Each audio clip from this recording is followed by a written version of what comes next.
같이 보실 하나님의 말씀 누가복음 11장 1절 또 마태복음 6장도 같이 보면 좋겠지만 그냥 잠깐 시간상 누가복음 11장 1절만 보겠습니다. 마태복음 6장 9절과 마태복음 11장 1절 마태복음 6장 9절과 누가복음 11장 1절 말씀입니다. 그 중에서 누가복음 11장 1절만 오늘 봉독하겠습니다.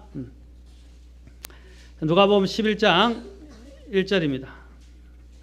자, 다 찾으신 줄 알고 함께 한 음성으로 하나님 앞에 봉독하겠습니다. 자, 시작. 그분께서 어떤 곳에서 기도하다가 마치심에 그분의 제자들 중에 하나가 그분께 이르되 주여 요한이 자기 제자들에게 가르쳐 준 것 같이 우리에게도 기도하는 것을 가르쳐 주소서 하니 아멘. 기도하겠습니다. 하나님, 오늘도 주님 이 말씀을 높이시고 말씀을 통해서 영광 받으시고 우리의 마음들이 주님께만 집중할 수 있도록 역사해 주시옵소서. 악한 영들이 우리의 마음속에 틈타지 아니하도록 특히 지켜주시고 보호해 주시기를 원합니다. 저희의 연약함을 감추시고 주님의 영광만이 이 시간 온전히 드러나기를 원하며 우리 주 예수님의 놀라우신 존함을 받들어 기도하옵나이다. 아멘. 앉으시겠습니다. 지난 시간에 제가 이제 기도에 대해서 설교하고 있는데 보지난 시간에 우리가 예수님께서 가르치시는 기도의 방식에 대해서 보았습니다. 그래서 기도의 귀감이 되시는 본이 되시는 예수님에 대해서 살펴보았고 또 예수님께서 가르친 기도의 모델에 대한 오해에 대해서 보았습니다. 오늘 여기서 주기도문에 우리가 일명 주기도문이라고 부르는 그 기도에 대해서 주님께서 말씀해 주고 있는데 전 시간에도 제가 말씀드렸지만 주기도문을 반복해서 암송하라고 하나님께서 주신 것이 아니라 이 주기도문의 의미와 기도의 올바른 패턴과 방식을 알고 그에 따라서 하나님 앞에 기도해야 한다라고 말씀드렸습니다. 물론 두서없이 기도해도 하나님은 들으십니다. 그러나 우리가 성숙한 신앙인들이라면 이제 하나님이 말씀해 주시고 또한 주께서 우리에게 지침을 주신 대로 어느 정도의 패턴을 가지고 나아가는 것이 필요합니다. 어린아이일 때는 규율이 문제가 되지 않아요. 그러나 아이들이 성장하고 난 다음에 어떻게 합니까? 그 아이들이 따라야 할 규범이 있습니다. 그렇죠? 그리고 패턴이 있어요. 그것을 가르쳐야 하는 것입니다. 마찬가지로 주님께서는 이제 우리가 정말 그리스도인으로서 성숙한다면 하나님께서 원하시는 기도가 어떤 기도고 또 하나님이 기뻐하시는 기도의 패턴이 어떤 것인지를 오늘 말씀을 통해서 볼 수 있습니다.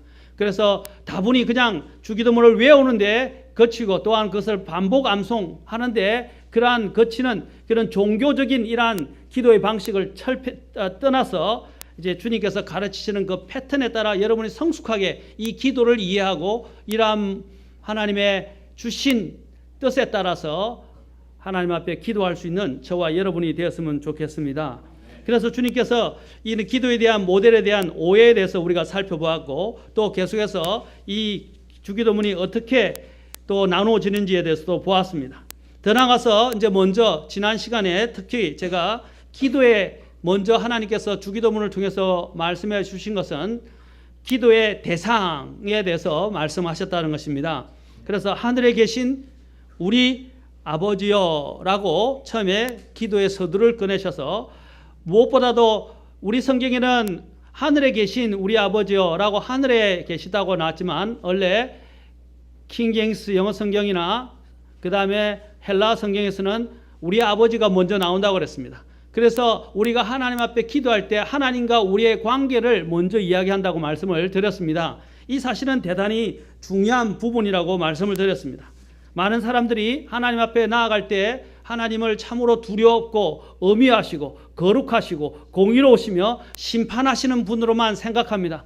그러나 오늘 주님께서 기도를 통해서 우리가 기도로 나아갈 때 하나님과 우리의 관계가 어떤 것인가를 보여주고 있는 것입니다. 하나님은 바로 그 창조주 하나님은 그 놀라우신 위대하신 하나님은 우리의 아버지가 되신다라는 것이고 우리는 그분의 자녀로서 그 하나님을 아버지라 부를 수 있는 특권을 우리에게 허락해 주셨다는 것입니다. 누가 하나님을 감히 아버지라고 부를 수 있습니까? 이 죄인들이 어떻게 하나님 앞에 감히 아버지라고 부르며 나아갈 수 있습니까? 그러나 하나님께서는 우리에게 그 예수 그리스도를 통해서 우리에게 하나님을 아버지라고 부르면서 나아갈 수 있는 특권을 주셨고 또 그것을 보여주셨다는 사실입니다. 하나님을 엄미하고 우리는 거룩한 분으로 알고 있기 때문에 그 앞에 납작 사람들이 엎드려서 또 머리도 들지 못한 채 말 한마디도 못한 채 그렇게 떨고 있기만 할 때도 많이 있습니다. 그러나 주님께서는 이러한 부분을 통해서 우리가 하나님 앞에 어떻게 나아갈 수 있는가를 보여주심으로써 얼마나 우리가 감사한 위치에 있게 됐는가 또 놀라운 위치에 있게 됐는가를 잘 말씀해 주고 계십니다. 그래서 시편 14절에 보면 하나님께서는 또 이렇게 자신을 이렇게 표현하고 계십니다. 시편 14절에 주는 아버지 없는 자를 돕는 분이시다라고 말씀하시면서 자, 아버지 없는 자를 돌보는 그럼 누가 아버지가 되어 주신다는 겁니까? 하나님께서 아버지가 되어 주신다고 분명하게 말씀하고 있습니다. 자, 여기서 우리가 그분을 통해서 이전에 하나님을 엄미하고 거룩한 분으로 아는 까닭에 많은 사람들이 그 앞에 납작 엎드려서 머리도 들지 못하고 하나님 앞에서 벌벌 떨고 있는 많은 사람들이 있어요. 많은 사람들이 하나님에 대한 생각들이 삐뚤어져 있는 경우가 많습니다. 균형이 잡혀 있지 못해요. 어떤 사람들은 하나님은 무서운 하나님, 심판하시는 하나님, 또 무조건 벌하시는 하나님, 지옥에 보내신 하나님 이로만 생각합니다. 그러나 하나님은 또한 그와는 또 반대로 사랑이 넘치시는 분이고 은혜가 풍성하신 분이고 긍휼이 풍성하신 분이고 또 우리에게 친히 다가오시는 자애로우시고 자비로우신 하나님이라는 것을 우리가 알 필요가 있습니다. 마치 우리가 육신의 아버지께 나아가듯이 아버지라고 친근하게 부르면서 가까이 나아갈 수 있는 것처럼 마찬가지로 하나님께서는 또한 우리가 그 두려우신 하나님 앞에 친근하게 아버지라고 부르면서 나아가기를 원하십니다. 시편 14편에서 주는 아버지 없는 자를 돕는 분이시라고 하면서 바로 아버지가 없는 사람들의 아버지로서의 역할을 하신다는 것을 말씀해 주고 있습니다. 시편 89편 26절에서는 이렇게 말씀하고 있습니다. 그가 내게 부르짖기를 주는 나의 아버지시요 나의 하나님이시요 나의 구원의 반석이시니다 할 터인즉 이라고 말씀하고 있습니다. 자, 여기서 하나님이 우리의 아버지라고 구약에서도 분명히 밝혀서 이야기를 하고 있습니다. 또 이사야에서도 잘 보십시오. 이사야에서 9장 6절에도 이는 한 아이가 우리에게 태어났고 한 아들을 우리에게 주셨는데 그의 어깨에는 정권이 놓이고 그의 이름은 놀라우시니 원더풀 좋은 자, 카운슬, 강하신 하나님이라고 말하고 있습니다. Mighty God and 영존하신 아버지, everlasting Father, 영존하시는 아버지라고 말씀하고 있고 평화의 통치자라 할 것이다 라고 말씀하셨습니다. 바로 그분은 우리의 영원한 아버지가 되신다고 말씀하고 계십니다. 또 이사야서 63편 16절에서도 오 주여 주는 우리의 아버지시요 우리의 구속자시니 주의 이름은 영원부터 있나이다 라고 말씀하십니다. 여기서 주는 또한 우리의 아버지시라고 또한 여기서도 계시하고 있습니다. 더 나가서 이사야서 아까 63편 16절뿐 아니라 64편 8절에서도 이제 주는 우리의 아버지시니이다. 우리는 진흙이요 주는 우리의 토기장이시니 우리는 다 주의 손으로 지으신 것이니다 라고 말하면서 우리가 그분에 의해서 창조됐고 그분을 우리가 아버지라고 부를 수 있다고 또한 여기서도 말하고 있습니다. 또 말라기 1장 6절과 1장 20절에서도 동일하게 주는 우리의 아버지시라는 것을 또한 명백히 구약에서도 말하고 있었습니다. 그런데 구약의 유대인들은 하나님을 어떻게 생각하냐면 너무나 두려우신 분으로만 생각했어요. 그래서 하나님이 두려워서 하나님의 이름조차도 함부로 부를 수가 없었다고 생각했습니다. 모세의 10계명 중에서는 10계명 중에서 세 번째 계명이 뭐죠? 첫째 계명이 뭐예요? 예, 하나님 외에 다른 신을 두지 말라 그랬죠. 두 번째는 두 번째 계명이 뭐예요? 어떠한 다른 색인 형상도 우상을 두지 말라는 거죠. 세 번째는 무엇입니까?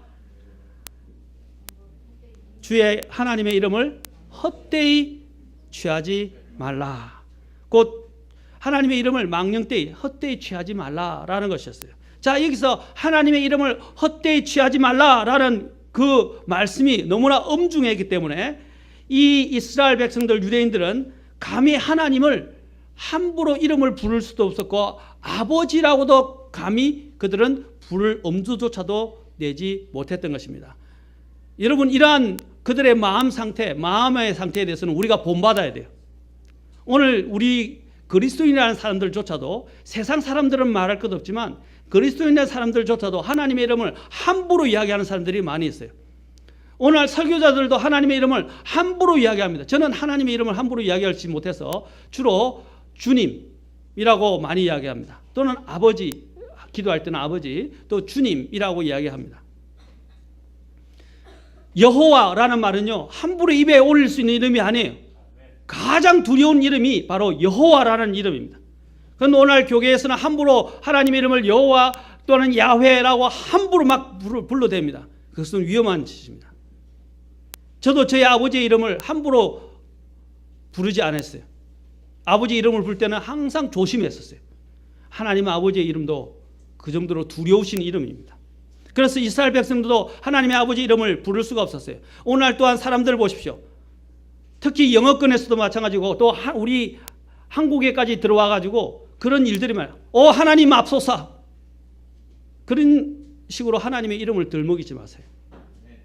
또 미국 같은 경우는 어떻게 합니까? 오 마이 갓, 또는 오 마이 지저스 크라이스트, 그런 말들을 입에 오르면 안 됩니다. 내가 주문해 오듯이 어떤 문제가 생길 때 함부로 그냥 하나님의 이름을 부르면 안 돼요. 그래서 경건한 크리스찬들은, 미국에서도 경건한 크리스찬들은 하나님을 어떻게 표현하냐면 Oh my goodness, 이걸 어떻게 표현해요? 저런, 이런 식으로 표현하시면 돼요. 또는 Oh my boy, 또는 Oh my soul, 이런 식으로 표현을 해요. Oh my God이라는 말을 쓰지 않는다 이 말입니다. 근데 잘못 배운 그리스도인들은 함부로 하나님의 이름을 막 올립니다. 여러분, 많은 이 세상 사람들도 영화 배우들, 헐리우드 영화 같은 것들 보십시오. 하나님의 이름을 변형시켜서 저주스럽게 부릅니다. 예를 들어 죄송합니다. Jesus Christ라고 하면 Jesus라고 이야기해요. 얼마나 그게 욕된 이름인지 아십니까? 우리도 하나님의 이름을 부를 때 조심해야 돼요. 유대인들이 했던 것보다 우리도 더 하나님을 사실은 두려워하며 경외하는 마음을 가지고 있어야 됩니다. 그들은 하나님을 거룩하고 공의로우시며 두려우신 분으로 너무 깊이 인식하고 있었기 때문에 그분의 임재 앞에서는 머리도 들지 못하고 납작 엎드려서 말 한마디도 못하고 숨도 제대로 못 쉴 정도로 벌벌벌벌 떨었습니다. 그들은 하나님께서 그들의 아버지가 되신다고 아까 읽었던 구약의 여러 군데서 말씀하고 계신다는 사실을 간과했던 것입니다. 우리는 하나님을 부를 때 두 가지 이름으로 부르면서 나아갈 수 있어요. 무엇입니까? 더 좋은 이름이 있어요. 하나님의 이름이 아니라 아버지. 얼마나 좋습니까? 그렇죠? 아버지라고 부를 수 있다는 거. 저도 저희 아버지 부를 때 아버지 이름 부르면서 저희 아버지 이자 병자 관자였어요. 선친께서 이병관님 이렇게 불렀어요? 할 수 없어요. 어떻게 불러요? 아버지라고 불렀어요. 좀 어릴 때는 뭡니까? 철이들 돼서는 아빠라고 불렀죠. 저희가 자랄 때는요, 아빠라고 부른 적이 없어요. 다 아버지라고 부르고 어머니라고 불렀어요.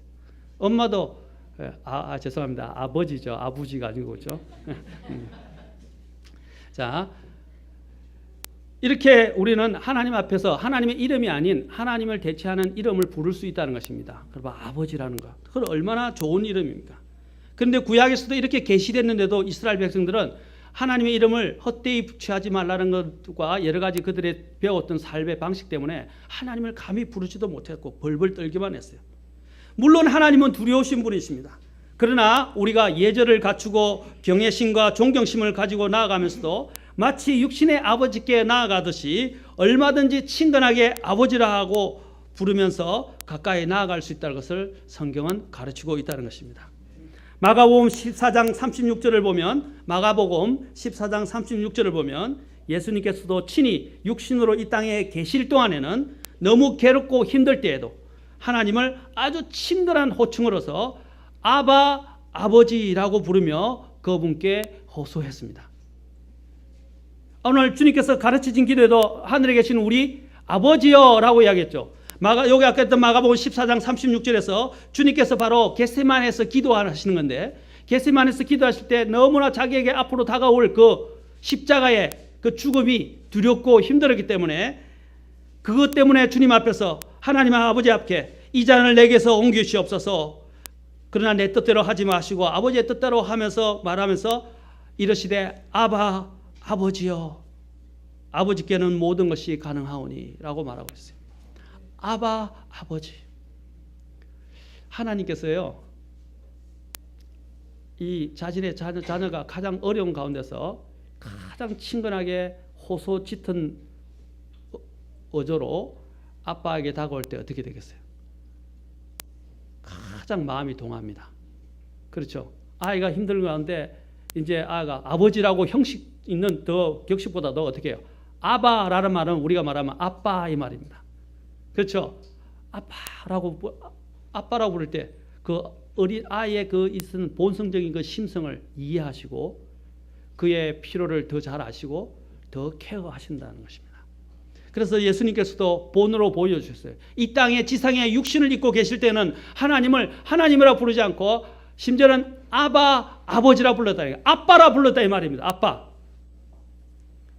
사도 바울도 우리 신자들이 하나님을 이제 그냥 아버지라고 부르는 뿐 아니라 우리가 그분께서 아버지가 되셨을 뿐 아니라 아바 아버지라 부르면서 그분께 기도로 간구하고 그분께 나아갈 수 있다고 가르치고 있습니다. 로마서 8장 15절 보십시오. 자, 같이 보도록 합시다. 로마서 8장 15절입니다.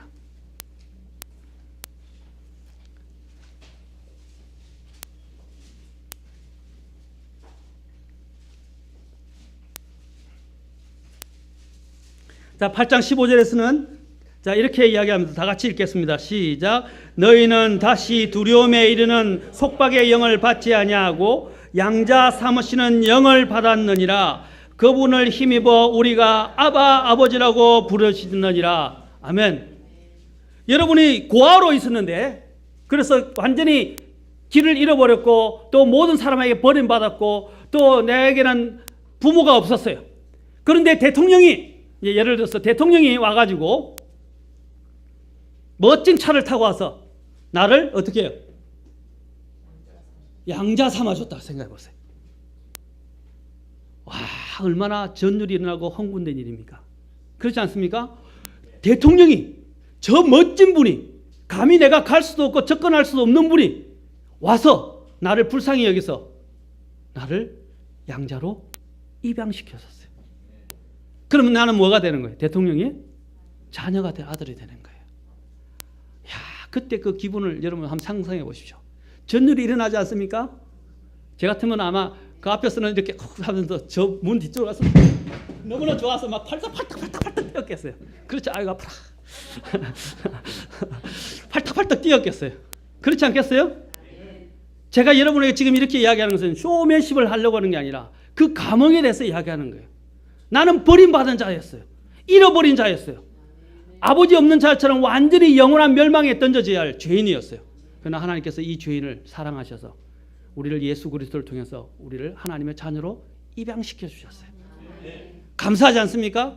그래서 우리가 부를 수 없었던 그 이름을 이제는 어떻게 해요? 다른 말로 더 친근하게 아버지라고 부를 수 있게 된 거예요. 더 나아가서 어려울 때는 어떻게 해요? 아빠라고 부를 수 있었어요.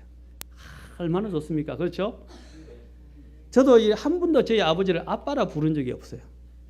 그러니까 좀 관계가 조금 더 서먹서먹한 부분은 없지 않아 있었어요. 물론 저희 아버지 세대하고 저희하고 어려운 부분도 있었지만은 아버지라고만 옛날에 유교적으로 가르쳐서 아빠라고 부른 적이 없어요. 그런데 요즘 우리 아이들은 항상 아빠 이렇게 이야기해요. 이제 컸는데도 아빠 하면 안 돼. 이제 다 크면 이제 시집 장가 가면 그때는 아버지로 불러야지. 그렇죠? 아빠 불러도 돼요. 어려울 때는 아빠 불러도 돼요. 자, 저는 이것을 생각하면서 하나님과 우리의 관계들을 살펴보면서 하나님이 얼마나 우리를 사랑하셨는지를 우리는 생각하게 되는 것입니다. 사랑하는 성도 여러분, 사도 바울도 우리가 특히 우리는 죽음이라는 그런 특히 이런 죄라는 또 심판이라는 이런 두려움의 영 가운데 그런 속박의 영에 사로잡혀 있었어요. 그러나 주께서 예수 그리스도를 통해서 십자가에서 우리의 모든 두려움을 다 해방시키셨습니다. 아멘. 우리를 건져주셨다 이 말입니다. 이제 우리는 소망이 있고 또 우리의 가장 든든한 백이 있어요. 누굽니까? 백이? 예, 하나님 아버지이십니다. 그분을 아버지라 부를 수 있다는 건 얼마나 감사한지 모릅니다. 그것은 바로 우리 주 예수 그리스도 덕분입니다. 갈라디아서 4장 4절부터 4장 7절까지도 한번 봅시다. 갈라디아서 4장 4절부터 4장 7절까지입니다. 거기서는 이렇게 이야기합니다. 자, 4장 4절부터 4장 7절까지. 이 얼마나 또 여기서도 복된지 모릅니다.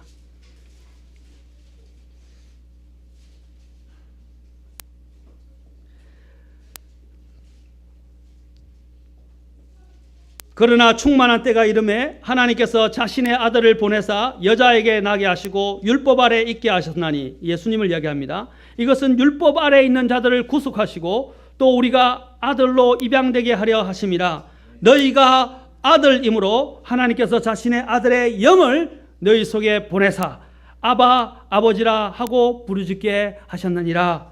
그러므로 너가 더 이상 종이 아니요 아들이니, 아들이면 그리스도를 통한 하나님의 또 뭐라고 그랬어요? 상속까지 받아요. 상속까지. 상속자니라. 야, 얼마나 감사합니까? 그렇죠? 아바 아버지라 부르잖아요. 상속까지 받게 하셨어요. 우리는 거지였는데. 감사하지 않습니까? 히브리서 2장 10절부터 13절도 한번 봅시다.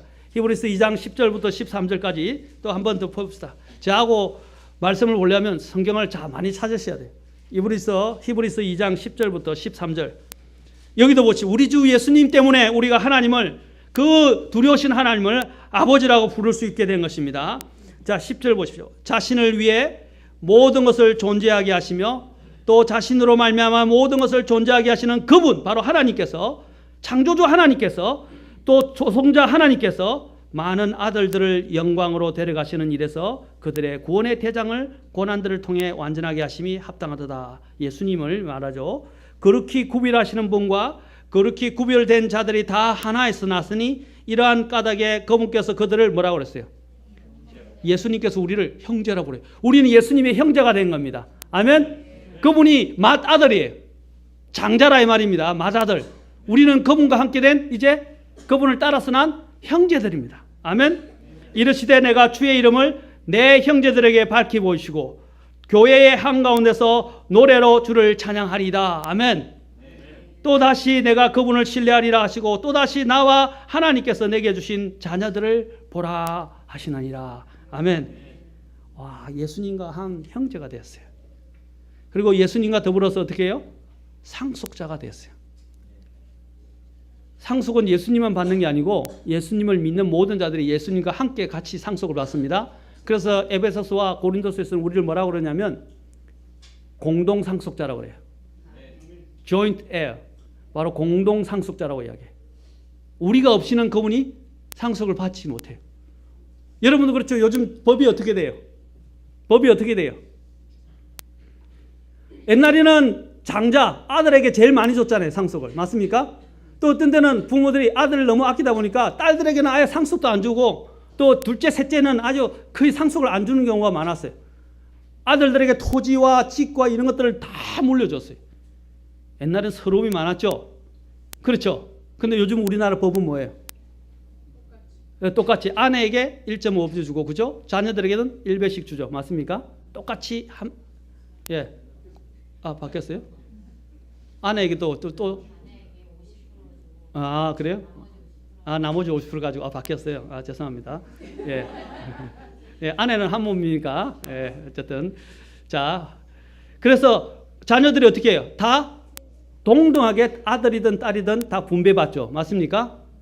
마찬가지입니다. 예수님께서도 우리가 없이는 상속을 누릴 수가 없어요. 우리와 함께 동등하게 상속을 누리신다고 말씀하고 계세요. 감사하지 않습니까? 네. 그렇죠? 여러분 감사하면 그냥 아멘 이렇게 해야죠. 우리가 이렇게 두려우시며 거룩하시고 공의로우신 하나님을 아버지라 부를 수 있게 된 것은 전적으로 예수 그리스도의 공로 때문입니다. 아멘. 예수님 때문이에요. 얼마나 감사합니까? 우리는 예수 그리스도를 힘입어서 감히 하나님 아버지 앞에 나아갈 수 있게 되고 그분을 두려우신 하나님을 아버지라 부를 수 있게 된 것입니다. 이제 두 번째로 우리는 또 우리 아버지여라는 것을 통해서 하나님과의 관계뿐 아니라 이제 하나님과 다른 지체 혹은 신자들과의 관계를 우리는 또한 보게 됩니다. 여기서 우리라는 단어는 하나님과의 개인적인 친밀한 관계를 나타낼 뿐 아니라 신자가 기도할 때, 오늘 여기 기도에 관련된 내용이죠. 신자가 기도할 때 그 혼자만 기도하고 있는 것이 아니고 또 매번 자기 혼자서만 기도해서는 안 된다는 사실을, 두 가지 사실을 우리에게 말해줍니다. 아멘. 우리라는 단어를 한번 주목해 보십시오. 첫째, 신자가 기도할 때 그 혼자만 기도하고 있는 것이 아니다는 것입니다. 때로는 우리가 그리스도인의 삶을 살면서 너무나 힘들고 아무도 나를 알아주지 않고 아무도 나를 위하지 않는다고 느낄 때가 있습니다. 맞습니까? 종종 느끼죠. 내만 홀로 있는 것 같아. 아무도 나에 관심이 없는 것 같고 사랑을 주는 것 같지 않을 때가 있어요. 그러나 그것은 잘못된 생각이고 마귀가 주는 생각입니다. 신자는 결코 혼자가 아닙니다. 그리고 혼자만 외롭게 기도하는 것이 아닙니다. 신자가 기도할 때 삼위일체 하나님께서 함께 하신다는 사실입니다. 하나님 아버지께서 신자의 기도를 어떻게 합니까? 통촉하시고 들으십니다. 그리고 주 예수님께서는 하늘에서 하나님의 왕자 오른편에서 바로 그 신자를 위해서 중보 기도하고 계십니다. 또 성도 안에 내주하시는 성령님께서 친히 우리가 기도할 바를 알지 못하지만 말할 수 없는 탄식과 함께 우리를 위해서 중부의 기도를 들으십니다. 얼마나 감사합니까? 하나님이 우리와 함께 하시고 우리를 케어하시고 우리의 기도를 통촉하여 들으신다는 것이고, 또한 예수님이 우리와 함께 우리를 위하여 중보 기도해 주신다는 것이고, 우리 안에 계신 성령님께서 우리가 기도할 바를 알지 못하지만 말할 수 없는 탄식으로 우리 하나님의 뜻을 향해서 뜻을 구하면서 우리를 위하여 중보 기도해 준다고 로마서 8장에서는 말하고 있어요. 얼마나 감사합니까? 여러분은 혼자가 아니에요. 거듭난 순간, 하나님의 자녀가 된 순간 여러분은 더 이상 고아처럼 하나님은 내버려 두지 않습니다. 영원히 항상 함께 하시는 분이십니다. 아멘. 이 얼마나 감사하며 복되며 격려가 되는 소식입니까? 우리는 결코 혼자가 아닙니다. 아무도 알아주는 사람이 없어도 삼일째 하나님께서 우리를 알아주십니다.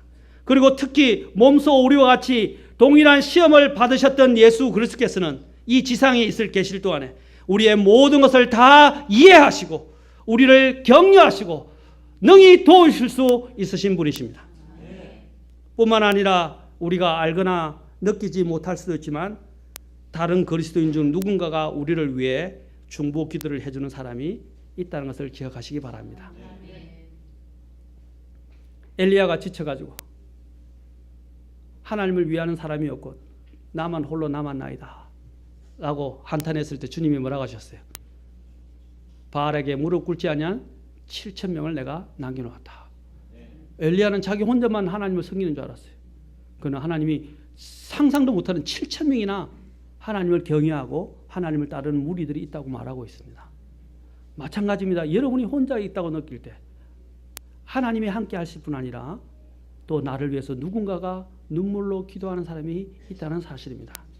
그래서 여러분이 잘 아는 또 찬송도 있지 않습니까? 누군가 널 위하여, 또 원제는 마음이 지쳐서 원제는 누군가 널 위하여, 레리 울프란 분이 지은 것인데 여러분 잘 알죠? 마음이 지쳐서 기도할 수 없고 눈물이 빗물처럼 흘러내릴 때 주님은, 그 다음에 주님은 우리의 연약함을 아시고 사랑으로 인도하네. 그 다음에 후렴에서는 뭐라고 했어요? 누군가 널 위하여 누군가 기도하네. 내가 홀로 외로워서 마음이 무너질 때 누군가 널 위해 기도하네. 또 당신이 지쳐서 찬송할 수 없고 눈물이 빗물처럼 흘러내릴 때 주님은 우리의 상한 마음을 아시고 사랑으로 인도하시네. 누군가 널 위하여 기도한다. 우리 주님이 우리를 위해서 기도하시고 우리의 상한 마음, 우리의 아픈 마음을, 우리의 연약함을 아시고 기도하시고, 심지어는 다른 성도들이 기도한다는 것입니다. 아멘. 여러분들이 특히 저의 시간을 아껴줘야 되는 이유 중에 하나가, 제가 행정이나 수많은 잡일로 이렇게 물론 할 수도 있어요. 청소나 잡일로 시간을 보내지 않고 기도하고 말씀을 준비하는 데 시간을 가질 수 있도록 여러분들이 집사님을 위시해서 더 부지런히 좀 섬겨주셔야 돼요. 아멘. 교회 일은 누구 헌신된 몇 사람만 하는 것이고 목사가 하는 것만이라고 생각하면 안 됩니다. 아멘. 여러분들에게 이 말씀을 준비할 수 있도록 더 기도하고 또 말씀을 준비할 수 있도록 시간을 충분히 가질 수 있도록 목사님의 시간을 들어주는 것이 집사가 할 일이고, 또한 집사뿐 아니라 여러분이 해야 할 일입니다. 아멘. 그렇게 하시기 바랍니다. 그래야 제가 할 수 있는 게 뭐예요? 여러분의 이름들을 하나하나 거명하면서 기도할 수 있는 거예요. 더 시간을 내서 더 기도하는 거예요. 또 문제가 있을 때 여러분을 찾아가고 도와줄 수 있어요. 물론 주님이 함께 하시지만 제가 해야 할 본연의 일이 그거예요. 그렇지 않습니까? 그래서 여러분 제발 좀 어려움이 있으면 저에게 좀 말씀을 해주세요. 여러분이 혹시 교회 예배에 참석을 못하게 되면 좀 제게 문자라도 좀 보내세요. 여러분 안 보이잖아요. 저 걱정합니다. 저 걱정해요. 무슨 일 때문에 안 왔는지, 어디가 아픈지, 무슨 어려운 일이 생겼는지. 근데 아무 연락이 없어요. 전화해도 전화를 안 받는 경우도 있어요. 그러면 안 되면 여러분 저한테 연락해 주세요. 아멘. 그래야 제가 알고 기도할 거 아닙니까? 여러분이 아파서 못 오면 아파서 못 온다. 일이 생겼으면 일이 못 한다. 일이 생겼다. 문자라도 보내주세요. 전화하기 어려우면 문자라도 보내주세요. 제가 그렇게 어려운 사람입니까?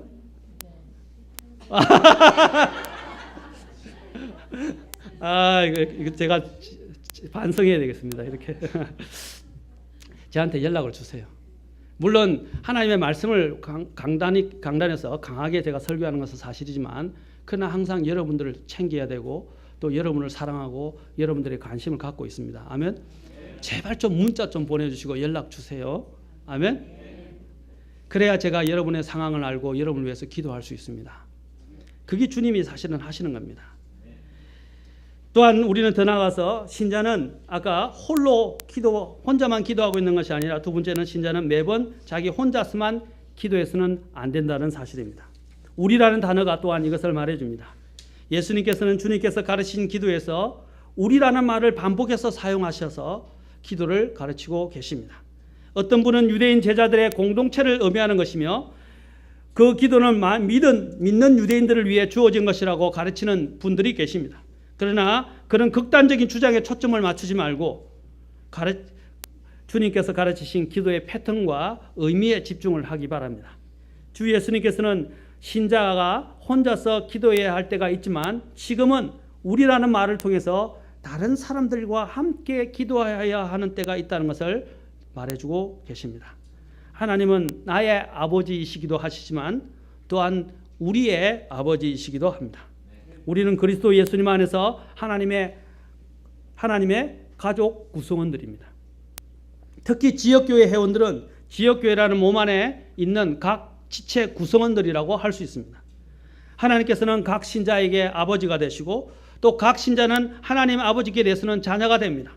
그러므로 우리 신자들은 상호간에 뭡니까? 그리스도 안에서 한 가족을 이루는 형제 자매들입니다. 아멘. 형제 자매들이에요.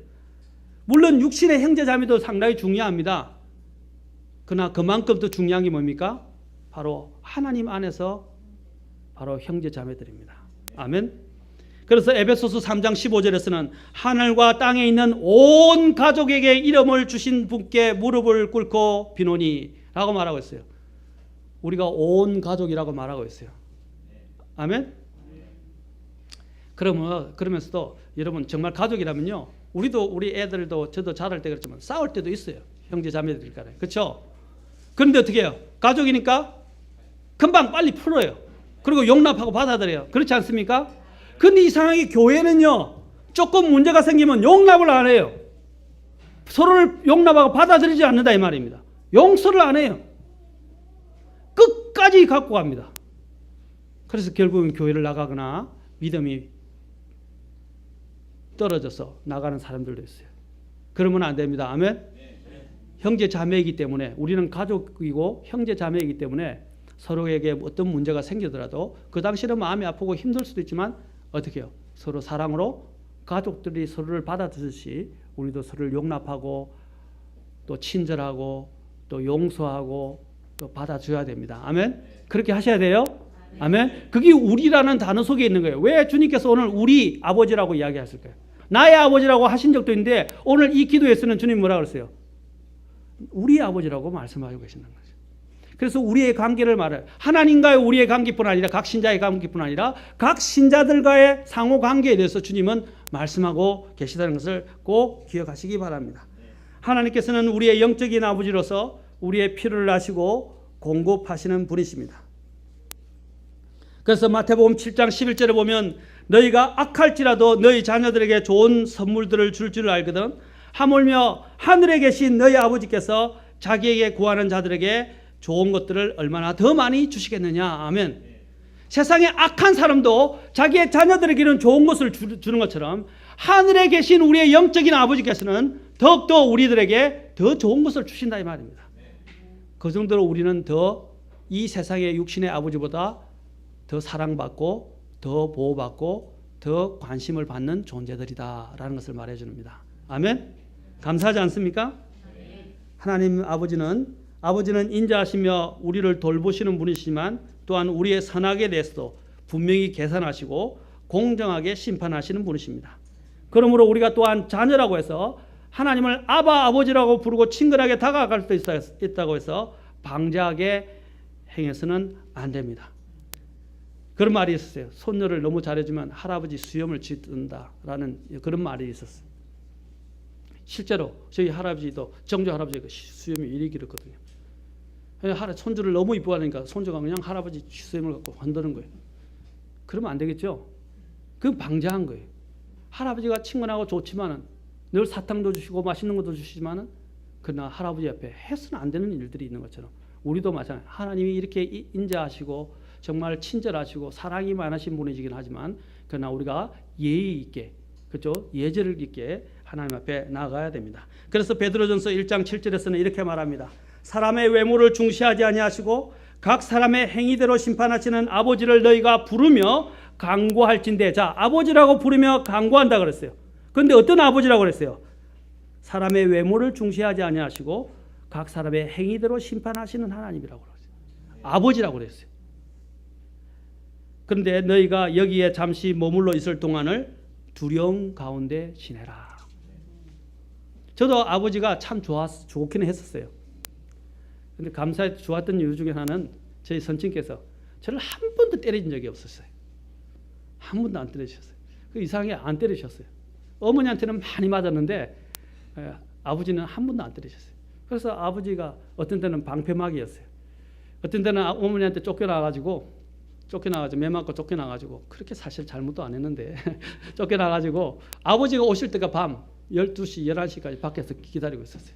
그래 아버지 오시면 아버지 뒤 잡고 쫄쫄쫄쫄 다 따라 들어갔었어요. 그런데 이제 그래도 아버지한테 함부로도 하지는 못했어요. 또 아버지가 또 어려운 분이 있더라고요. 또 두렵기도 하고 그렇죠. 그래서 그런 것처럼 우리가 하나님 앞에 언제든지 나아갈 수 있고 정말 우리를 도와주시고 우리에게 관심을 가지시고 사랑하시는 분이지만 그러나 그렇다고 우리가 방자하게 행해서는 안 된다는 것입니다. 오늘 위의 사실들은 아까 말씀드린 사실들은 우리 신자들이 그리스도 예수님 안에서 하나님을 아버지로 모시고 있는 가족들로서 더욱 상호간의 형제 우애의 사랑으로 돈독해야 한다는 것을 잘 가르쳐주고 있습니다. 자, 아까 제가 우리라는 단어를 통해서 두 가지를 이야기했어요. 첫째, 뭘 가르친다고 그랬어요? 첫째, 하나님과 우리의 관계. 그렇죠? 두 번째는 뭐라 했어요? 이제 하나님과 우리와 각 성도들과의 관계를 우리라는 단어를 통해서 또 아버지라는 단어를 통해서 우리 아버지라는 단어를 통해서 보여주고 있다고 말씀드리고 있는 것입니다. 이제 여러분들이 초점을 잃지 않도록 하기 위해서 제가 말씀을 드리는 것입니다.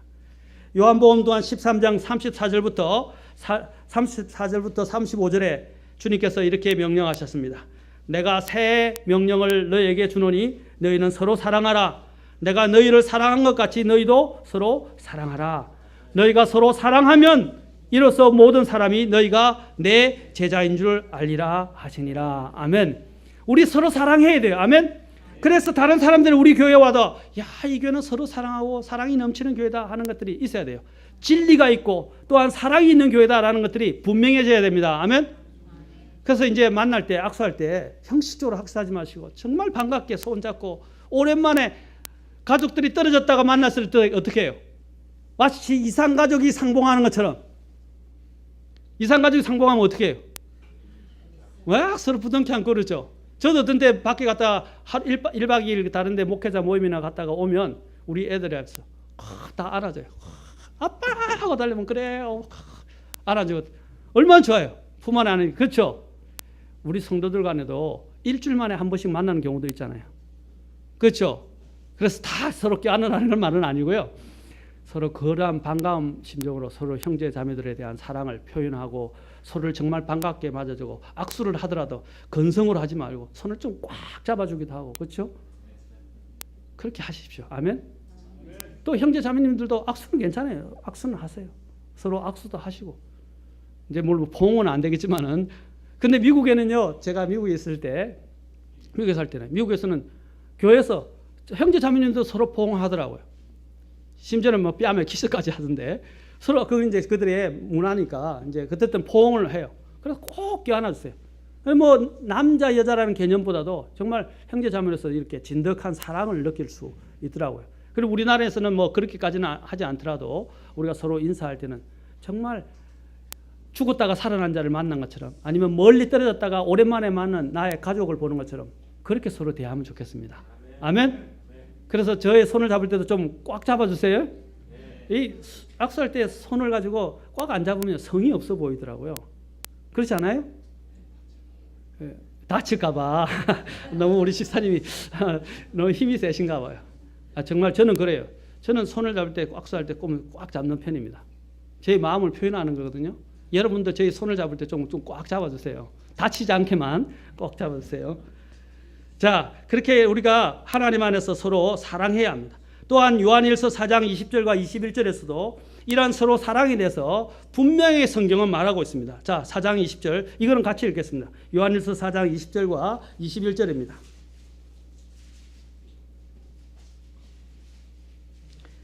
요한일서 4장 20절, 21절 같이 다 찾으신 줄 알고 읽겠습니다. 시작. 어떤 사람이 나는 하나님을 사랑하노라 하고 자기 형제를 미워하면 그는 거짓말하는 자니 자기가 본 자기 형제를 사랑하지 아니하는 자가 어찌 자기가 보지 못한 하나님을 사랑할 수 있으리요. 하나님을 사랑하는 자는 또한 자기 형제를 사랑하라는 이 명령을 우리가 그분께 받았느니라. 아멘. 나는 다른 성도, 특히 지역교회의 다른 지체들과의 관계는 하나님 아버지와 나의 관계를 나타내는 표식이라고 믿습니다.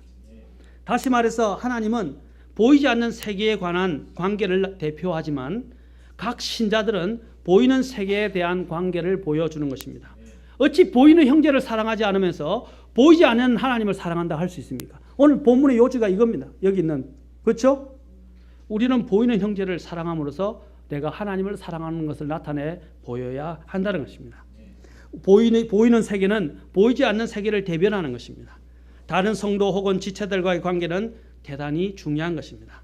그와 관련된 실제적인 문제는 이후에 주님께서 가르치신 기도의 후반부의 용서와 관련해서 다루어지게 될 것입니다. 또 우리는 더 나아가서 하늘에 계신이라는 단어를 통해서 오늘 또 하늘에 대해서도 살펴보고 싶지만 시간 관계상 우리가 다음 시간에 하늘이라는 단어를 통해서 주기도문에서 주님께서 가르치신 바가 무엇인지를 보도록 하겠습니다. 왜 하늘에 계신이라고 말씀하시고 또 이름이 거룩히 여김을 받으시오며 라고 말씀하시는지를 우리가 한번 고찰해 봅시다. 하나님이 어디에 계십니까? 하늘에 계시죠. 이제 그 부분들에 대해서 좀 더 소상하게 우리가 살펴보겠습니다. 오늘은 우리가 하나님 우리의 아버지여라는 단어를 통해서 하나님과의 우리의 관계 또한 우리와 다른 성도들과의 관계를 오늘 주님께서 말씀해 계시고 또 우리는 언제든지 혼자 기도하는 사람이 아니다라는 것입니다. 그렇죠? 또 혼자서만 기도해서는 안 된다는 것을 말해줍니다.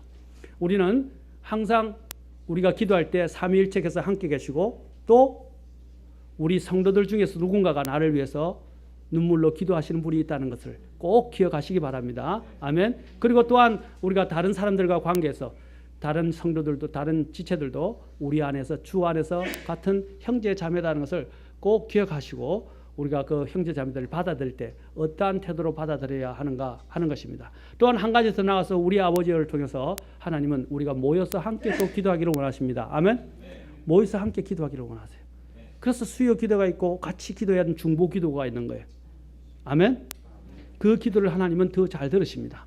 두세 사람이 내 이름으로 모인 곳에는 나도 그들 중에 있겠다고 말씀하셨고, 두세 사람이 모여서, 그 교회죠, 모여서 땅에서 풀면 하늘에서도 풀릴 것이고 땅에서 매면 하늘에서도 매일 것이라고 말씀하시면서 합심하여 성도들이, 지체가들이 모여서, 형제자매들이 모여서 기도하게 될 때 그 기도의 권능이 얼마나 대단한 것인가를 보여주고 있는 것입니다. 아멘. 그래서 기도하러 오세요. 같이 기도해 보세요. 아멘. 우리 기도 제목을 보십시오. 작년부터 제가 부임하고 난 뒤부터 기도 응답을 어떻게 받았는지 적었죠. 기도 제목을 보시면 얼마나 많은 것들로 하나님이 응답했는지. 지금은 너무 차서 이제 지워야 돼요. 지워가면서 앞으로 새로 응답받는 걸 채워야 될 정도로 기도에 그렇게 하나님이 응답을 많이 해주셨어요. 아멘. 그걸 한번 체험해 보세요. 그리고 기도 제목을 좀 부탁해 보세요. 그리고 모여서 같이 한번 기도해 보세요. 하나님은 살아계시고 우리의 기도를 들으시는 분이십니다. 기도하시겠습니다.